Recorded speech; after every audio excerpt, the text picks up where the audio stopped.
시청자 여러분 안녕하십니까? 홍희정입니다. 남북의 창 시작하겠습니다.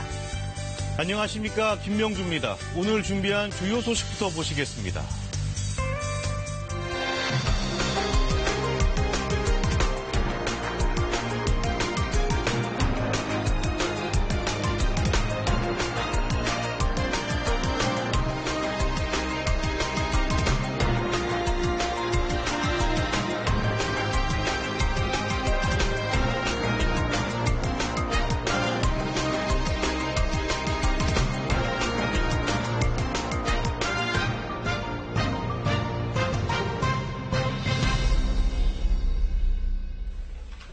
북한이 싱가포르 북미 정상회담 2주년을 맞아 입장을 내놨습니다.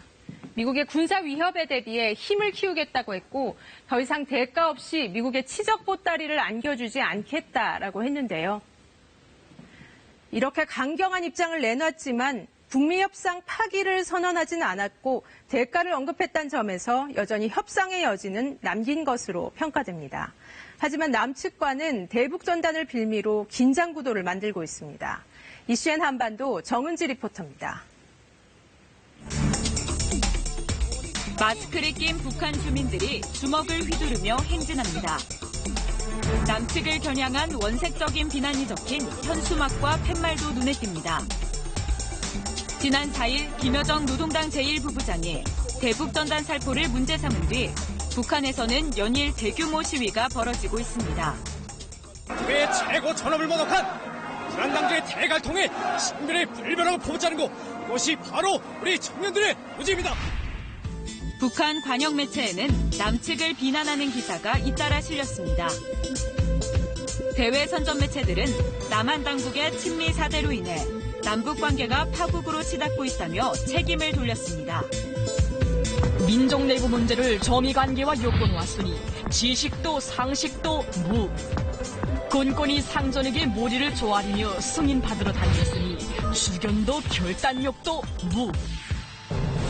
또 다른 북한 선전 매체 조선의 오늘도 대북전단을 살포하는 탈북자들을 원색적으로 비난했는데 해당 영상이 문제가 돼 계정이 폐쇄되기도 했습니다.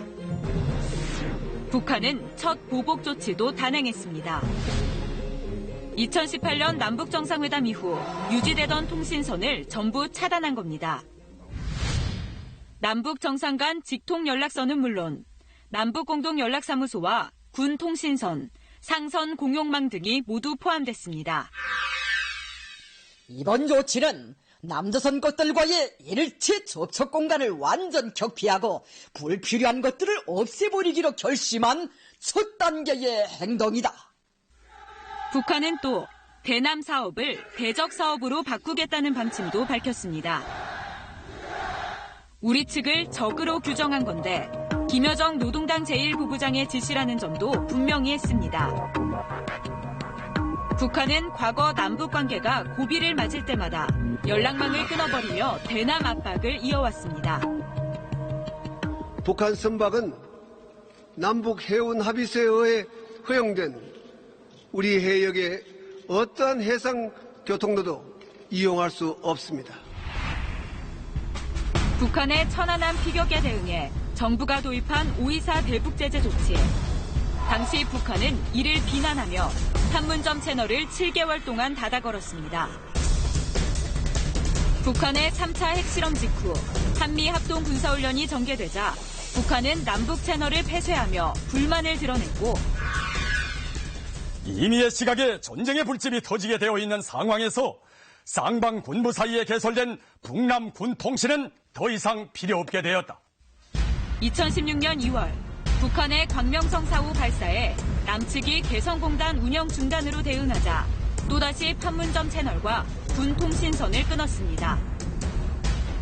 우리가 자력 자강으로 핵강국으로 되었고 우주강국이 되었다는 것은 세상이 다 아는데 그것을 모르는 청와대의 촌딸긴 박근혜가 불쌍하기 그지없다. 남북 간의 통신연락선이라고 하는 것은 초보 단계 신뢰 구축 조치입니다. 북한이 이런 통신연락선을 끊는다는 것은 남쪽에 대한 신뢰를 접었다는 의미가 되고요. 소통의 통로를 막았다는 의미가 되겠습니다. 북한이 이번에 문제로 삼은 것은 바로 대북 전단입니다. 전단에 어떤 표현이 있는지 한번 볼까요?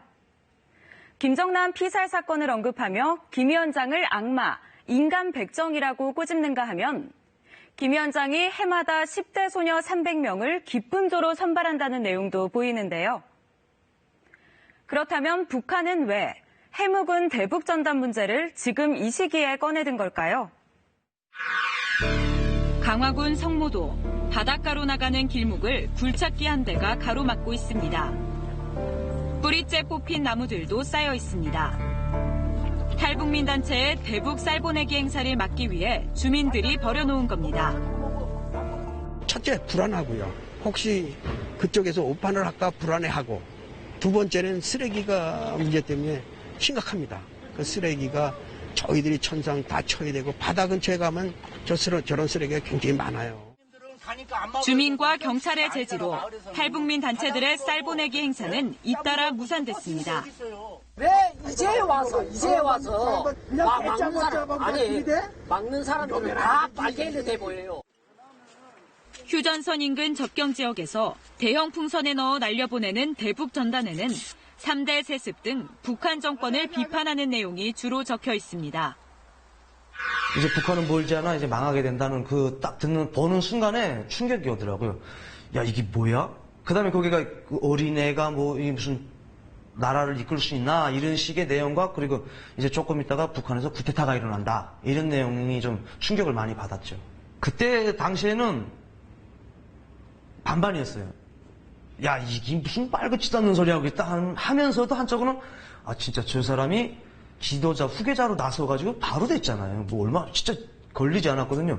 저 집안에 터가 있을까? 이런 생각이 갑자기 딱 드는 거 있죠. 식량과 의료품, 미국 달러화는 물론 한국 드라마, 영화 등이 저장된 USB가 풍선에 담기기도 합니다. 전단지를 받다가는 옆에서 보는 사람들이 신고하기 때문에 자기도 좀 목숨이 위태로울 수 있으니까 안 보는데 USB는 주머니에서 감춰가지고 갈 수도 있어요. 그럼 거기서 다 보죠. 뭐 한국 영화 많이 보죠. 실제로 대한민국에 대해서 나쁘게 생각하는 사람 별로 없어요.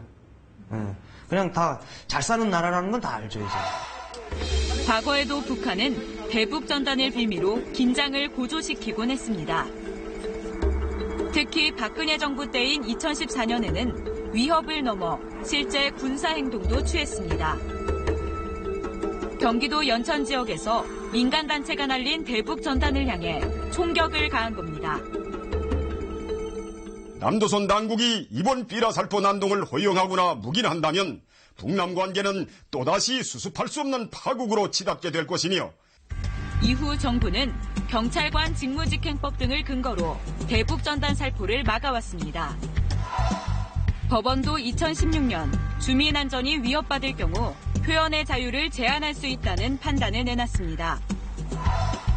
북한이 최근 강한 비난을 쏟아낸 건 전단 살포를 막을 법적 근거가 있는 데다 판문점 선언에도 명시해 놓았는데 남측이 이를 2년 넘게 수수방관해왔다는 불만으로 보입니다. 무엇보다도 2018년 남북 정상회담 이후 가장 남북 정상이 만나서 합의했던 가장 중요한 사안 중에 하나가 상호 비방을 중단하는 거예요. 상호 비방을 중단하는 그 가장 가시적이고 상징적인 조치가 대북 전단지 살포를 중단하는 건데, 이게 다시 이제 탈북 단체들에 의해서 다시 보내지니까, 북한은 이제 아주 발끈하면서 반응을 보인 거예요.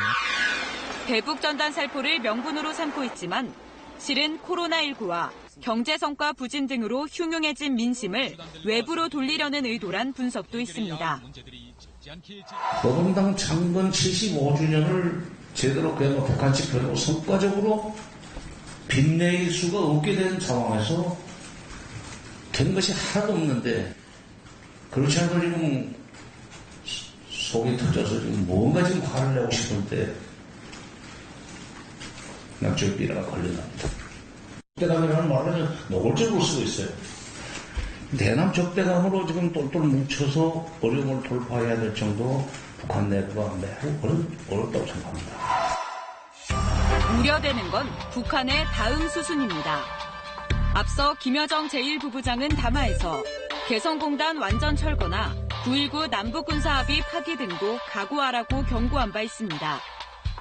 이걸 빌미로 해서 여러 가지 어떤 군사 도발들을 할 가능성이 있죠. 뭐 대표적으로 잠수함 발사 탄도미사일 시험 발사한다든지 아니면은 이제 다탄도 중거리 미사일을 쏜다든지 해서 직접적으로 우리를 공격하는 건 아니지만 한반도 정세를 불안하게 하는 이런 군사적 조치를 취할 가능성이 있습니다.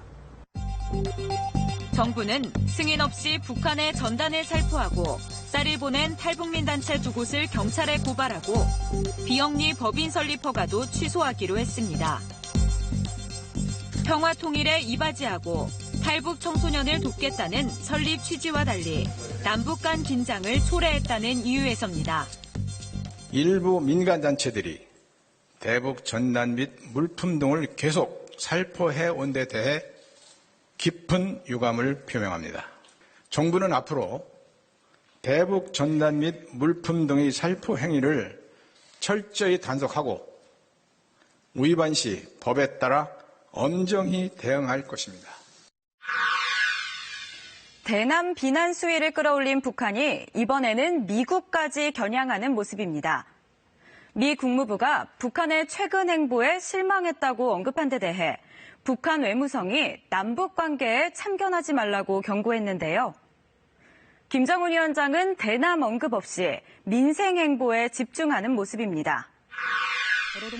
지난 8일 북한 노동신문 1면입니다. 15일 만에 등장한 김정은 위원장이 당 정치국 회의를 주재한 자리에서 화학공업 발전과 평양 시민의 생활 향상 방향을 언급했습니다.